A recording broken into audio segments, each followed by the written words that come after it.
បាទសម្រាប់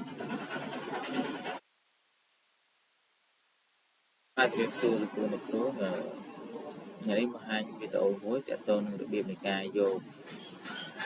លេខចូលសម្ងាត់របស់បុគ្គលិកអប់រំរបស់យើងក្នុងសាលារបស់យើងអញ្ចឹងខ្ញុំបង្ហាញតែម្ដងគឺអត់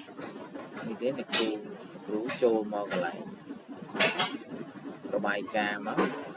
ហើយយកគណនីអ្នកប្រើប្រាស់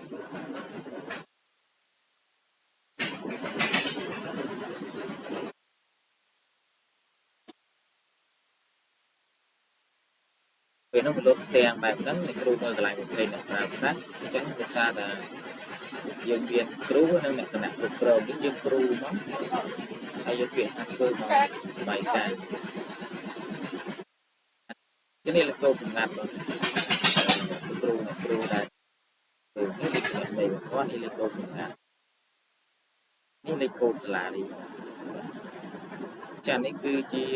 របៀបនៃការរកលេខកូដសម្ងាត់របស់បុគ្គលិកបើយើងចង់រកលេខកូដសម្ងាត់របស់គណៈគ្រប់គ្រងយើងចុចគណៈគ្រប់គ្រងធ្វើរបាយការណ៍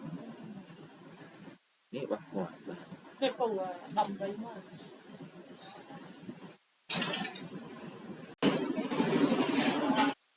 ចឹងបណ្ដឹងមកហើយអ្នកគ្រូចង់ទាញយករបាយការណ៍អ្នកគ្រូយកកន្លែងទាញនេះមកបាទចង់យកជា PDF ក៏បានចង់យក Excel ក៏បានបាទអ្នកគ្រូចង់ទាញ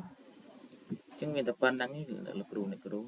សម្រាប់នៃការយកលេខកូដសម្ងាត់របស់បុគ្គលិកអប់រំរបស់យើងគឺមានតែប៉ុណ្្នឹងឯងបាទសូមអរគុណដូចគ្នាកន្លែងនេះ